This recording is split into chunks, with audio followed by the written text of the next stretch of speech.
മൻ കി ബാത്ത് പ്രധാനമന്ത്രി ശ്രീ നരേന്ദ്രമോദി ആകാശവാണിയിലൂടെ നടത്തിയ പ്രതിമാസ പ്രഭാഷണ പരിപാടിയാണ് ഇപ്പോൾ കേട്ടത്. ആകാശവാണി മൻ കി ബാത്ത് അഥവാ മനസ്സ് പറയുന്നത് എന്ന പരിപാടിയിൽ പ്രധാനമന്ത്രി ശ്രീ നരേന്ദ്രമോദി രാജ്യത്തെ ജനങ്ങളോട് സംസാരിച്ചതിന്റെ മലയാള പരിഭാഷ ഇപ്പോൾ കേൾക്കാം. എന്റെ പ്രിയപ്പെട്ട നാട്ടുകാരെ, നമസ്കാരം. 2025 വന്നെത്തിയിരിക്കുന്നു. നമ്മുടെ വാതിലിൽ മുട്ടിക്കൊണ്ടിരിക്കുന്നു. 2025 ജനുവരി 26 നമ്മുടെ ഭരണഘടന അതിന്റെ 75 വർഷം പൂർത്തിയാക്കാൻ പോകുന്നു. ഇത് നമുക്കെല്ലാവർക്കും വളരെ അഭിമാനകരമായ കാര്യമാണ്. നമ്മുടെ ഭരണഘടനയുടെ ശില്പികൾ നമുക്ക് കൈമാറിയ ഭരണഘടന കാലത്തിന്റെ പരീക്ഷണങ്ങളെ അതിജീവിച്ചു. ഭരണഘടന നമുക്ക് ഗൈഡിംഗ് ലൈറ്റാണ്. അത് നമ്മുടെ വഴികാട്ടിയാണ്. ഇന്ത്യൻ ഭരണഘടന കാരണമാണ് ഇന്ന് ഞാൻ ഇവിടെ നിൽക്കുന്നത്. എനിക്ക് നിങ്ങളോട് സംസാരിക്കാൻ കഴിയുന്നത്. ഈ വർഷം ഭരണഘടനാ ദിനമായ നവംബർ 26 മുതൽ ഒരു വർഷം നീണ്ടു നിൽക്കുന്ന നിരവധി പ്രവർത്തനങ്ങൾ തുടങ്ങിയിട്ടുണ്ട്. രാജ്യത്തെ പൌരന്മാരെ ഭരണഘടനയുടെ പൈതൃകവുമായി ബന്ധിപ്പിക്കുന്നതിനായി constitution75.com എന്ന പേരിൽ ഒരു പ്രത്യേക വെബ്സൈറ്റും രൂപീകരിച്ചിട്ടുണ്ട്. ഇതിൽ ഭരണഘടനയുടെ ആമുഖം വായിച്ച് നിങ്ങൾക്ക് നിങ്ങളുടെ വീഡിയോ അപ്ലോഡ് ചെയ്യാം. നിങ്ങൾക്ക് വിവിധ ഭാഷകളിൽ ഭരണഘടന വായിക്കാനും ഭരണഘടനയെക്കുറിച്ച് ചോദ്യങ്ങൾ ചോദിക്കാനും കഴിയും. മൻ കി ബാത്തിന്റെ ശ്രോതാക്കളോടും സ്കൂളിൽ പഠിക്കുന്ന കുട്ടികളോടും കോളേജുകളിൽ പോകുന്ന യുവാക്കളോടും ഈ വെബ്സൈറ്റ് സന്ദർശിച്ച് അതിന്റെ ഭാഗമാകാൻ ഞാൻ അഭ്യർത്ഥിക്കുന്നു. സുഹൃത്തുക്കളെ, അടുത്ത മാസം 13 മുതൽ പ്രയാഗ്രാജിൽ മഹാകുംഭമേള നടക്കുന്നുണ്ട്. നിലവിൽ സംഗമതീരത്ത് വലിയ തയ്യാറെടുപ്പുകളാണ് നടക്കുന്നത്. കുറച്ചു ദിവസങ്ങൾക്ക് മുമ്പ് ഞാൻ പ്രയാഗ്രാജിലേക്ക് പോയ സമയത്ത് ഹെലികോപ്റ്ററിൽ നിന്ന് കുംഭമേള പ്രദേശം മുഴുവൻ കാണാൻ കഴിഞ്ഞതിൽ വളരെ സന്തോഷം തോന്നിയിരുന്നു. എത്ര വിശാലം, എത്ര മനോഹരം, എത്ര ഗംഭീരം! മഹാകുംഭമേളയുടെ പ്രത്യേകത അതിന്റെ വിശാലതയിൽ മാത്രമല്ല, അതിന്റെ വൈവിധ്യത്തിലുമുണ്ട്. കോടിക്കണക്കിന് ആളുകൾ ഈ പരിപാടിയിൽ ഒത്തുകൂടുന്നു. ലക്ഷക്കണക്കിന് സന്യാസിമാർ, ആയിരക്കണക്കിന് സംസ്കാരങ്ങൾ, നൂറുകണക്കിന് സമുദായങ്ങൾ, നിരവധി മഠങ്ങൾ തുടങ്ങി എല്ലാവരും ഈ പരിപാടിയുടെ ഭാഗമാകുന്നു. ഒരിടത്തും വിവേചനമില്ല. ആരും വലുതല്ല, ആരും ചെറുതല്ല. നാനാത്വത്തിൽ ഏകത്വത്തിന്റെ ഇത്തരമൊരു രംഗം ലോകത്ത് മറ്റൊരിടത്തും കാണാൻ കഴിയില്ല. അതുകൊണ്ടാണ് കുംഭമേള ഐക്യത്തിന്റെ മഹത്തായ കുംഭമേളയാകുന്നത്. ഈ വർഷത്തെ മഹാകുംഭമേളയും ഐക്യത്തിന്റെ മഹാകുംഭമേള എന്ന മന്ത്രത്തെ ശക്തിപ്പെടുത്തും. കുംഭമേളയിൽ പങ്കെടുക്കുമ്പോൾ ഐക്യത്തിന്റെ ഈ പ്രതിജ്ഞ നമ്മോടൊപ്പം തിരികെ കൊണ്ടുവരണമെന്ന് ഞാൻ നിങ്ങളോട് അഭ്യർത്ഥിക്കുന്നു. സമൂഹത്തിലെ വിഭാഗീയതയും വിദ്വേഷവും തുടച്ചു നീക്കുമെന്ന പ്രതിജ്ഞയും നമുക്കെടുക്കാം. ഏതാനും വാക്കുകളിൽ പറയേണ്ടി വന്നാൽ ഞാൻ ഇങ്ങനെ പറയും: മഹാകുംഭമേളയുടെ സന്ദേശം രാജ്യം മുഴുവൻ ഒന്നാവണം. മഹാകുംഭമേളയുടെ സന്ദേശം രാജ്യം മുഴുവൻ ഒന്നാവണം. ഇത് മറ്റൊരു രീതിയിൽ പറയേണ്ടി വന്നാൽ ഞാൻ പറയും: തടസ്സമില്ലാതൊഴുകും ഗംഗ പോലെ നമ്മുടെ സമൂഹം അവിഭാജനീയം. തടസ്സമില്ലാതൊഴുകും ഗംഗ പോലെ നമ്മുടെ സമൂഹം അവിഭാജനീയം. സുഹൃത്തുക്കളെ, ഇത്തവണ പ്രയാഗ്രാജിൽ രാജ്യത്തിന്റെയും ലോകത്തിന്റെയും വിവിധ ഭാഗങ്ങളിൽ നിന്നുള്ള ഭക്തർ ഡിജിറ്റൽ മഹാകുംഭമേളയ്ക്ക് സാക്ഷ്യം വഹിക്കും. ഡിജിറ്റൽ നാവിഗേഷന്റെ സഹായത്തോടെ നിങ്ങൾക്ക് വിവിധ കടവുകൾ, ക്ഷേത്രങ്ങൾ, സന്യാസിമാരുടെ മഠങ്ങൾ എന്നിവയിലേക്കുള്ള വഴി ലഭിക്കും. ഈ നാവിഗേഷൻ സംവിധാനം പാർക്കിംഗ് സ്ഥലത്തെത്താനും നിങ്ങളെ സഹായിക്കും.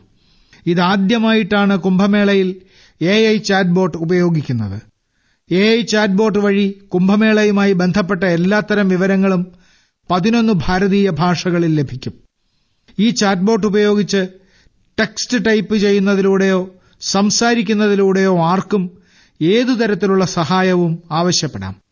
മേള നടക്കുന്ന പ്രദേശം മുഴുവൻ AI പവേർഡ് ക്യാമറകൾ ഉപയോഗിച്ച് കവർ ചെയ്യുന്നു. കുംഭമേളയിൽ ആരെങ്കിലും തന്റെ പരിചയക്കാരനിൽ നിന്ന് വേർപിരിയുകയാണെങ്കിൽ ഈ ക്യാമറകൾ അവരെ കണ്ടെത്താൻ സഹായിക്കും. ഭക്തർക്ക് digital lost and found centre സൗകര്യവും ലഭിക്കും. സർക്കാർ അംഗീകരിച്ച ടൂർ പാക്കേജുകൾ, താമസം, ഹോം സ്റ്റേകൾ എന്നിവയെക്കുറിച്ചുള്ള വിവരങ്ങളും തീർത്ഥാടകർക്ക് മൊബൈലിൽ നൽകും. മഹാകുംഭമേളയ്ക്ക് പോകുകയാണെങ്കിൽ നിങ്ങളും ഈ സൗകര്യങ്ങൾ പ്രയോജനപ്പെടുത്തുക. മാത്രമല്ല, നിങ്ങൾ ഏകതാ കാ മഹാകുംഭിനോടൊപ്പം സെൽഫി തീർച്ചയായും അപ്ലോഡ് ചെയ്യുക. സുഹൃത്തുക്കളെ, മൻ കി ബാത്തിൽ, അതായത് MKBയിൽ നമ്മളിപ്പോൾ KTBയെക്കുറിച്ച് സംസാരിക്കും. മുതിർന്നവർക്കിടയിൽ പലർക്കും KTBയെക്കുറിച്ച് അറിയില്ല. എന്നാൽ കുട്ടികളോട് ചോദിക്കൂ, KTB അവർക്കിടയിൽ വളരെ സൂപ്പർ ഹിറ്റാണ്. KTB എന്നാൽ കൃഷ് ത്രിഷ് ബാൾട്ടിബോയ്. കുട്ടികളുടെ പ്രിയപ്പെട്ട ആനിമേഷൻ സീരീസിനെ കുറിച്ച് നിങ്ങൾക്കറിയാമായിരിക്കും. അതിന്റെ പേര് KTB ഭാരത് ഹേ ഹം എന്നാണ്. ഇപ്പോൾ അതിന്റെ 2ാം സീസണും എത്തിയിരിക്കുന്നു.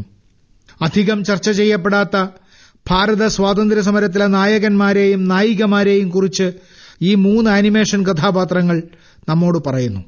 അടുത്തിടെ ഗോവയിൽ നടന്ന ഇന്റർനാഷണൽ ഫിലിം ഫെസ്റ്റിവൽ ഓഫ് ഇന്ത്യയിൽ KTBയുടെ സീസൺ 2 വളരെ സവിശേഷമായ ശൈലിയിൽ അവതരിപ്പിച്ചു. ഈ പരമ്പര പല ഭാരതീയ ഭാഷകളിൽ മാത്രമല്ല വിദേശ ഭാഷകളിലും സംപ്രേഷണം ചെയ്യപ്പെടുന്നു എന്നതാണ് ഏറ്റവും അഭിമാനകരമായ കാര്യം. ദൂരദർശനിലും മറ്റ് OTT പ്ലാറ്റ്ഫോമുകളിലും ഇത് കാണാൻ കഴിയും. സുഹൃത്തുക്കളെ, നമ്മുടെ ആനിമേഷൻ സിനിമകളുടെയും സാധാരണ സിനിമകളുടെയും TV സീരിയലുകളുടെയും ജനപ്രീതി ഭാരതത്തിന്റെ സർഗാത്മക വ്യവസായത്തിന് എത്രമാത്രം സാധ്യതകളുണ്ടെന്ന് കാണിക്കുന്നു. ഈ വ്യവസായം രാജ്യത്തിന്റെ പുരോഗതിയിൽ വലിയ സംഭാവന നൽകുന്നുവെന്ന് മാത്രമല്ല, നമ്മുടെ സമ്പദ് വ്യവസ്ഥയെ പുതിയ ഉയരങ്ങളിലേക്ക് കൊണ്ടുപോവുകയും ചെയ്യുന്നു. നമ്മുടെ സിനിമ വിനോദ വ്യവസായം വളരെ വലുതാണ്.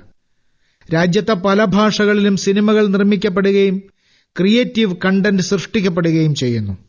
ഏക് ഭാരത് ശ്രേഷ്ഠ ഭാരത് എന്ന വികാരത്തെ ശക്തിപ്പെടുത്തിയതിനാൽ നമ്മുടെ സിനിമ വിനോദ വ്യവസായത്തെയും ഞാൻ അഭിനന്ദിക്കുന്നു. സുഹൃത്തുക്കളെ, 2024ൽ നമ്മൾ സിനിമാ മേഖലയിലെ പല മഹാരഥന്മാരുടെയും 100ാം ജന്മദിനം ആഘോഷിക്കുകയാണ്. ഈ വ്യക്തികളാണ് ഭാരതീയ സിനിമയ്ക്ക് ലോകതലത്തിൽ അംഗീകാരം നേടിത്തന്നത്. രാജ് കപൂർ ഭാരതത്തിന്റെ മൃദുശക്തിയെ ലോകത്തിന് പരിചയപ്പെടുത്തിയത് സിനിമകളിലൂടെയാണ്. എല്ലാ ഹൃദയങ്ങളെയും സ്പർശിക്കുന്ന മാന്ത്രികത റാഫി സാഹിബിന്റെ ശബ്ദത്തിലുണ്ടായിരുന്നു. അദ്ദേഹത്തിന്റെ ശബ്ദം അത്ഭുതകരമായിരുന്നു. ഭക്തിഗാനങ്ങളോ പ്രണയഗാനങ്ങളോ നൊമ്പരമുണർത്തുന്ന ഗാനങ്ങളോ ആകട്ടെ, തന്റെ ശബ്ദം കൊണ്ട് എല്ലാ വികാരങ്ങളെയും അദ്ദേഹം ജീവനുള്ളതാക്കി. ഇന്നും യുവതലമുറ അദ്ദേഹത്തിന്റെ ഗാനങ്ങൾ അതേ തീവ്രതയോടെ കേൾക്കുന്നു എന്നതിൽ നിന്ന് ഒരു കലാകാരനെന്ന നിലയിൽ അദ്ദേഹത്തിന്റെ മഹത്വം അളക്കാൻ കഴിയും. ഇതാണ് കാലാതീതമായ കലയുടെ സ്വത്വം. അക്കിനേനി നാഗേശ്വര റാവു തെലുങ്ക് സിനിമയെ പുതിയ ഉയരങ്ങളിലെത്തിച്ചു. അദ്ദേഹത്തിന്റെ സിനിമകൾ ഭാരതീയ പാരമ്പര്യവും മൂല്യങ്ങളും വളരെ നന്നായി അവതരിപ്പിച്ചു. തപൻ സിൻഹയുടെ സിനിമകൾ സമൂഹത്തിന് പുതിയ കാഴ്ചപ്പാട് നൽകി. അദ്ദേഹത്തിന്റെ സിനിമകളിൽ സാമൂഹിക ബോധത്തിന്റെയും ദേശീയ ഐക്യത്തിന്റെയും സന്ദേശം അടങ്ങിയിരുന്നു.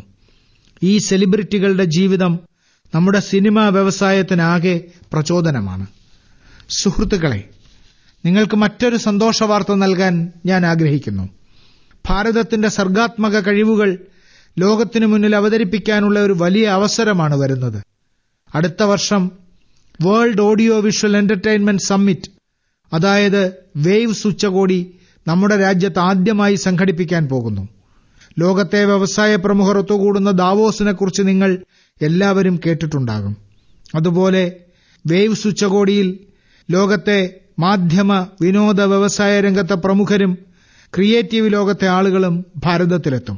ഭാരതത്തെ ആഗോള ഉള്ളടക്ക നിർമ്മാണത്തിന്റെ കേന്ദ്രമാക്കി മാറ്റുന്നതിനുള്ള സുപ്രധാന ചുവടുവയ്പ്പാണ് ഈ ഉച്ചകോടി. ഈ ഉച്ചകോടിയുടെ ഒരുക്കങ്ങളിൽ നമ്മുടെ രാജ്യത്തെ യുവ സൃഷ്ടികർത്താക്കളും ആവേശത്തോടെ പങ്കെടുക്കുന്നുവെന്ന് പറയാൻ എനിക്ക് അഭിമാനമുണ്ട്. $5 ട്രില്യൺ സമ്പദ്വ്യവസ്ഥയിലേക്ക് നാം നീങ്ങുമ്പോൾ നമ്മുടെ ക്രിയേറ്റർ ഇക്കണോമി ഒരു പുതിയ ഊർജം കൊണ്ടുവരുന്നു. നിങ്ങളൊരു തുടക്കക്കാരനോ അറിയപ്പെടുന്ന കലാകാരനോ ബോളിവുഡുമായി ബന്ധപ്പെട്ട ആളോ പ്രാദേശിക സിനിമ TV വ്യവസായത്തിലെ പ്രൊഫഷണലോ ആനിമേഷൻ ഗെയിമിംഗ് അല്ലെങ്കിൽ വിനോദ സാങ്കേതിക വിദ്യയിൽ വിദഗ്ധനോ ആകട്ടെ, ഭാരതത്തിലെ മുഴുവൻ വിനോദ സർഗാത്മക വ്യവസായത്തോടും ഞാൻ അഭ്യർത്ഥിക്കുന്നു, നിങ്ങളെല്ലാവരും വേവ്സ് ഉച്ചകോടിയുടെ ഭാഗമാകണം. എന്റെ പ്രിയപ്പെട്ട നാട്ടുകാരെ, ഇന്ന് ലോകത്തിന്റെ എല്ലാ കോണുകളിലും ഭാരതീയ സംസ്കാരത്തിന്റെ പ്രകാശം പരക്കുന്നത് എങ്ങനെയെന്ന് നിങ്ങൾക്കെല്ലാവർക്കും അറിയാം. നമ്മുടെ സാംസ്കാരിക പൈതൃകത്തിന്റെ ആഗോള വികാസത്തിന് സാക്ഷ്യം വഹിക്കുന്ന 3 ഭൂഖണ്ഡങ്ങളിൽ നിന്നുള്ള ശ്രമങ്ങളെക്കുറിച്ച് ഇന്ന് ഞാൻ നിങ്ങളോട് പറയാം. അവയെല്ലാം പരസ്പരം കിലോമീറ്ററുകൾ അകലെയാണ്. എന്നാൽ ഭാരതത്തെ അറിയാനും നമ്മുടെ സംസ്കാരത്തിൽ നിന്ന് പഠിക്കാനുമുള്ള അവരുടെ ആഗ്രഹം ഒന്നുതന്നെയാണ്. സുഹൃത്തുക്കളെ, ചിത്രങ്ങളുടെ ലോകം എത്രത്തോളം നിറങ്ങളാൽ നിറയുന്നുവോ അത്രത്തോളം മനോഹരമാകും. നിങ്ങൾ ടിവിയിലൂടെ മൻ കി ബാത്ത് വീക്ഷിക്കുന്നവർക്ക് ഇപ്പോൾ ടിവിയിൽ ചില പെയിന്റിങ്ങുകൾ കാണാൻ കഴിയും. ഈ ചിത്രങ്ങളിൽ ദേവീദേവന്മാരെയും നൃത്തകലകളെയും മഹത്തായ വ്യക്തികളെയും കാണുമ്പോൾ നിങ്ങൾക്ക് വളരെ സന്തോഷം തോന്നും. ഇവയിൽ നിങ്ങൾക്ക് മൃഗങ്ങളെ കാണാൻ കഴിയും. കൂടാതെ ഭാരതത്തിൽ കാണുന്ന മറ്റു പലതും. 13 വയസ്സുള്ള ഒരു പെൺകുട്ടി വരച്ച താജ്മഹലിന്റെ അതിമനോഹരമായൊരു പെയിന്റിംഗും ഇതിൽ ഉൾപ്പെടുന്നു. ദിവ്യാംഗയായ ഈ പെൺകുട്ടി വായ കൊണ്ടാണ് ഈ പെയിന്റിംഗ് ഒരുക്കിയതെന്നറിഞ്ഞാൽ നിങ്ങൾ അത്ഭുതപ്പെടും. ഏറ്റവും രസകരമായ കാര്യം, ഈ ചിത്രങ്ങൾ നിർമ്മിച്ചവർ ഭാരതത്തിൽ നിന്നുള്ളവരല്ല, ഈജിപ്തിൽ നിന്നുള്ള വിദ്യാർത്ഥികളാണ്. ഏതാനും ആഴ്ചകൾക്ക് മുമ്പ് ഈജിപ്തിൽ നിന്നുള്ള 23,000-ഓളം വിദ്യാർത്ഥികൾ ഒരു പെയിന്റിംഗ് മത്സരത്തിൽ പങ്കെടുത്തു. അവിടെ ഭാരതത്തിന്റെ സംസ്കാരവും ഇരു രാജ്യങ്ങളും തമ്മിലുള്ള ചരിത്രബന്ധവും പ്രതിപാദിക്കുന്ന ചിത്രങ്ങൾ തയ്യാറാക്കേണ്ടിയിരുന്നു. ഈ മത്സരത്തിൽ പങ്കെടുത്ത എല്ലാ യുവാക്കളെയും ഞാൻ അഭിനന്ദിക്കുന്നു. അവരുടെ സർഗാത്മകതയെ എത്ര പ്രശംസിച്ചാലും മതിയാകില്ല. സുഹൃത്തുക്കളെ, തെക്കേ അമേരിക്കയിലെ ഒരു രാജ്യമാണ് പരാഗ്വേ. അവിടെ താമസിക്കുന്ന ഭാരതീയരുടെ എണ്ണം 1000 വരില്ല. പരാഗ്വേയിൽ അത്ഭുതകരമായ ഒരു ശ്രമമാണ് നടക്കുന്നത്. എറിക്ക ഹ്യൂബർ അവിടെയുള്ള ഭാരത എംബസിയിൽ സൗജന്യ ആയുർവേദ കൺസൾട്ടേഷൻ നൽകുന്നു. ഇന്ന് ആയുർവേദ ഉപദേശം തേടി നാട്ടുകാരും വലിയ തോതിൽ അവരെ സമീപിക്കുന്നു. എറിക്ക ഹ്യൂബർ എഞ്ചിനീയറിംഗ് ആണ് പഠിച്ചതെങ്കിലും അവളുടെ മനസ്സ് ആയുർവേദത്തിലായിരുന്നു. ആയുർവേദവുമായി ബന്ധപ്പെട്ട കോഴ്സുകൾ ചെയ്തിരുന്ന അവർ കാലക്രമേണ അതിൽ പ്രാവീണ്യം നേടി. സുഹൃത്തുക്കളെ, ലോകത്തിലെ ഏറ്റവും പഴക്കമുള്ള ഭാഷ തമിഴാണെന്നതും ഓരോ ഭാരതീയനും അതിൽ അഭിമാനിക്കുന്നുവെന്നതും നമുക്ക് അഭിമാനകരമായ കാര്യമാണ്. ലോകമെമ്പാടുമുള്ള രാജ്യങ്ങളിൽ ഇത് പഠിക്കുന്ന ആളുകളുടെ എണ്ണം തുടർച്ചയായി വർദ്ധിച്ചുകൊണ്ടിരിക്കുകയാണ്. കഴിഞ്ഞ മാസം അവസാനം ഫിജിയിൽ ഭാരത സർക്കാരിന്റെ സഹായത്തോടെ തമിഴ് ടീച്ചിംഗ് പ്രോഗ്രാം ആരംഭിച്ചു. കഴിഞ്ഞ 80 വർഷത്തിനിടെ ആദ്യമായാണ് തമിഴ് ഭാഷയിൽ പരിശീലനം ലഭിച്ച അധ്യാപകർ ഫിജിയിൽ ഈ ഭാഷ പഠിപ്പിക്കുന്നത്.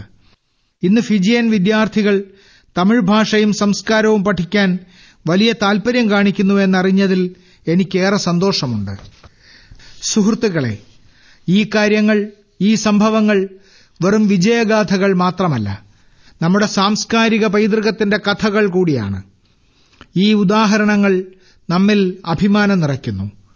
കല മുതൽ ആയുർവേദം വരെയും ഭാഷ മുതൽ സംഗീതം വരെയും ലോകത്ത് തരംഗമായിക്കൊണ്ടിരിക്കുന്ന ഒരുപാട് കാര്യങ്ങൾ ഭാരതത്തിലുണ്ട്. സുഹൃത്തുക്കളെ, ഈ ശൈത്യകാലത്ത് കായികവും കായികക്ഷമതയുമായി ബന്ധപ്പെട്ട നിരവധി പ്രവർത്തനങ്ങൾ രാജ്യത്തുടനീളം നടക്കുന്നു. ആളുകൾ ഫിറ്റ്നസ് അവരുടെ ദിനചര്യയുടെ ഭാഗമാക്കുന്നതിൽ എനിക്ക് സന്തോഷമുണ്ട്. കാശ്മീരിലെ സ്കീയിംഗ് മുതൽ ഗുജറാത്തിൽ പട്ടം പറത്തൽ വരെ എല്ലായിടത്തും കായിക ആവേശമാണ് കാണുന്നത്. #Sunday on cycle, #cycling Tuesday തുടങ്ങിയ പ്രചാരണങ്ങൾ വഴി സൈക്ലിംഗ് പ്രോത്സാഹിപ്പിക്കുന്നു. സുഹൃത്തുക്കളെ, നമ്മുടെ രാജ്യത്ത് വരാനിരിക്കുന്ന മാറ്റത്തിന്റെയും യുവസുഹൃത്തുക്കളുടെ ആവേശത്തിന്റെയും അഭിനിവേശത്തിന്റെയും പ്രതീകമായ ഒരതുല്യമായ കാര്യം ഞാൻ നിങ്ങളോട് പറയാൻ ആഗ്രഹിക്കുന്നു. നമ്മുടെ ബസ്തറിൽ ഒരു അതുല്യ ഒളിമ്പിക്സ് ആരംഭിച്ചതായി നിങ്ങൾക്കറിയാമോ? അതെ, ആദ്യമായി നടന്ന ബസ്തർ ഒളിമ്പിക്സോടെ ബസ്തറിൽ ഒരു പുതിയ വിപ്ലവം പിറവിയെടുക്കുകയാണ്. ബസ്തർ ഒളിമ്പിക്സ് എന്ന സ്വപ്നം യാഥാർത്ഥ്യമായത് എന്നെ സംബന്ധിച്ചിടത്തോളം ഏറെ സന്തോഷം നൽകുന്ന കാര്യമാണ്. ഒരിക്കൽ മാവോയിസ്റ്റ് ആക്രമണത്തിന് സാക്ഷ്യം വഹിച്ച ഒരു പ്രദേശത്താണ് ഇത് സംഭവിക്കുന്നതെന്നറിയുമ്പോൾ നിങ്ങൾക്കും സന്തോഷമാകും. ബസ്തർ ഒളിമ്പിക്സിന്റെ ചിഹ്നങ്ങൾ ഫോറസ്റ്റ് ബഫല്ലോ അഥവാ കാട്ടുപോത്ത്, പഹാരി മൈന അഥവാ കാട്ടുമൈന എന്നിവയാണ്. ബസ്തറിന്റെ സമ്പന്നമായ സംസ്കാരത്തിന്റെ ഒരു നേർക്കാഴ്ചയാണ് ഇത് കാണിക്കുന്നത്. ഈ ബസ്തർ ഖേൽ മഹാകുംഭമേളയുടെ അടിസ്ഥാന മന്ത്രം ഇതാണ്: കർസായ്ത ബസ്തർ, ബർസായ്ത ബസ്തർ. അതായത്, ബസ്തർ കളിക്കും, ബസ്തർ ജയിക്കും.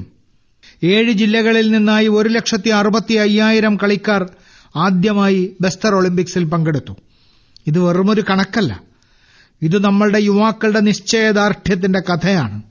അത്ലറ്റിക്സ്, അമ്പെയ്ത്ത്, ബാഡ്മിന്റൺ, ഫുട്ബോൾ, ഹോക്കി, ഭാരോദ്വഹനം, കരാട്ടെ, കബഡി, ഖോഖോ, വോളിബോൾ എല്ലാ കായിക ഇനങ്ങളിലും നമ്മുടെ യുവാക്കൾ തങ്ങളുടെ കഴിവ് തെളിയിച്ചിട്ടുണ്ട്. കാരി കശ്യപിന്റെ കഥ എന്നെ വളരെയധികം പ്രചോദിപ്പിക്കുന്നു. ഒരു ചെറിയ ഗ്രാമത്തിൽ നിന്നുള്ള കാരി അമ്പെയ്ത്തിൽ വെള്ളി മെഡൽ നേടിയിട്ടുണ്ട്. അവൾ പറയുന്നു, ബസ്തർ ഒളിമ്പിക്സ് ഞങ്ങൾക്ക് കളിസ്ഥലം മാത്രമല്ല, ജീവിതത്തിൽ മുന്നോട്ടു പോകാനുള്ള അവസരവും നൽകി. സുഖ്മയിലെ പായൽ കവാസിയുടെ വാക്കുകൾ നൽകുന്ന പ്രചോദനവും ചെറുതല്ല. ജാവലിൻ ത്രോയിൽ സ്വർണ്ണ മെഡൽ നേടിയ പായൽ പറയുന്നു, അച്ചടക്കവും കഠിനാധ്വാനവും കൊണ്ട് ഒരു ലക്ഷ്യവും അസാധ്യമല്ല. സുഖ്മയിലെ ദോർണാപ്പാലിലെ പുനേം സെന്നയുടെ കഥ നവഭാരതത്തിന്റെ പ്രചോദനാത്മക കഥയാണ്. ഒരു കാലത്ത് നക്സലൈറ്റ് സ്വാധീനത്തിൽപ്പെട്ടിരുന്ന പുനേം ഇന്ന് വീൽചെയറിൽ ഓടി നടന്ന് മെഡലുകൾ നേടുകയാണ്. അദ്ദേഹത്തിന്റെ ധൈര്യവും ആത്മവിശ്വാസവും എല്ലാവർക്കും പ്രചോദനമാണ്. കൊടഗാവിലെ അമ്പെയ്ത്ത് താരം രഞ്ജു സോറിയെ ബസ്തർ യൂത്ത് ഐക്കൺ ആയി തെരഞ്ഞെടുത്തു. വിദൂര പ്രദേശങ്ങളിലെ യുവാക്കൾക്ക് ദേശീയ തലത്തിലെത്താൻ ബസ്തർ ഒളിമ്പിക്സ് അവസരം നൽകുന്നുവെന്ന് അദ്ദേഹം വിശ്വസിക്കുന്നു. സുഹൃത്തുക്കളെ, ബസ്തർ ഒളിമ്പിക്സ് ഒരു കായികവേദി മാത്രമല്ല, ഇത് വികസനത്തിന്റെയും കായിക മത്സരങ്ങളുടെയും സംഗമവേദിയാണ്. ഇവിടെ നമ്മുടെ യുവാക്കൾ അവരുടെ കഴിവുകൾ മാറ്റുരയ്ക്കുകയും നവഭാരതം കെട്ടിപ്പടുക്കുകയും ചെയ്യുന്നു. ഞാൻ നിങ്ങളോട് അഭ്യർത്ഥിക്കുന്നു, നിങ്ങളുടെ പ്രദേശത്ത് ഇത്തരം കായിക പരിപാടികൾ സംഘടിപ്പിക്കുന്നതിന് വേണ്ട പ്രോത്സാഹനം നൽകുക. നിങ്ങളുടെ പ്രദേശത്തെ കായിക പ്രതിഭകളുടെ കഥകൾ #ഖേലേഗാ ഭാരത് ജീതേഗാ ഭാരതുമായി പങ്കിടുക. പ്രാദേശിക കായിക പ്രതിഭകൾക്ക് വളരാനുള്ള അവസരം നൽകുക. ഓർക്കുക, സ്പോർട്സ് ശാരീരിക വളർച്ചയിലേക്ക് നയിക്കുക മാത്രമല്ല, സ്പോർട്സ്മാൻ സ്പിരിറ്റിലൂടെ സമൂഹത്തെ ബന്ധിപ്പിക്കുന്നതിനുള്ള ശക്തമായ ഒരു മാധ്യമം കൂടിയാണ്. അതിനാൽ ധാരാളം കളിക്കുക, കളിയിലൂടെ പ്രശോഭിക്കുക. എന്റെ പ്രിയപ്പെട്ട നാട്ടുകാരെ, ഭാരതത്തിന്റെ 2 വലിയ നേട്ടങ്ങൾ ഇന്ന് ലോകത്തിന്റെ ശ്രദ്ധ ആകർഷിക്കുന്നു. ഇത് കേട്ട് നിങ്ങൾക്കും അഭിമാനിക്കാം. ഈ 2 വിജയങ്ങളും കൈവരിച്ചത് ആരോഗ്യരംഗത്താണ്. ഇതിലാദ്യത്തേത് മലേറിയയ്ക്കെതിരായ പോരാട്ടത്തിൽ. 4000 വർഷമായി മലേറിയ മനുഷ്യരാശിക്ക് വലിയ വെല്ലുവിളിയാണ്. സ്വാതന്ത്ര്യം ലഭിക്കുമ്പോൾ ആരോഗ്യരംഗത്ത് നമുക്കുണ്ടായിരുന്ന ഏറ്റവും വലിയ വെല്ലുവിളികളിൽ ഒന്നായിരുന്നു മലേറിയ. 1 മാസം മുതൽ 5 വയസ്സുവരെ പ്രായമുള്ള കുട്ടികളെ കൊല്ലുന്ന പകർച്ചവ്യാധികളിൽ മലേറിയ 3ാമതാണ്. ഇന്ന് ഭാരതീയർ ഒരുമിച്ച് ഈ വെല്ലുവിളിയെ ശക്തമായി നേരിട്ടുവെന്ന് എനിക്ക് ഉറപ്പിച്ചു പറയാൻ കഴിയും.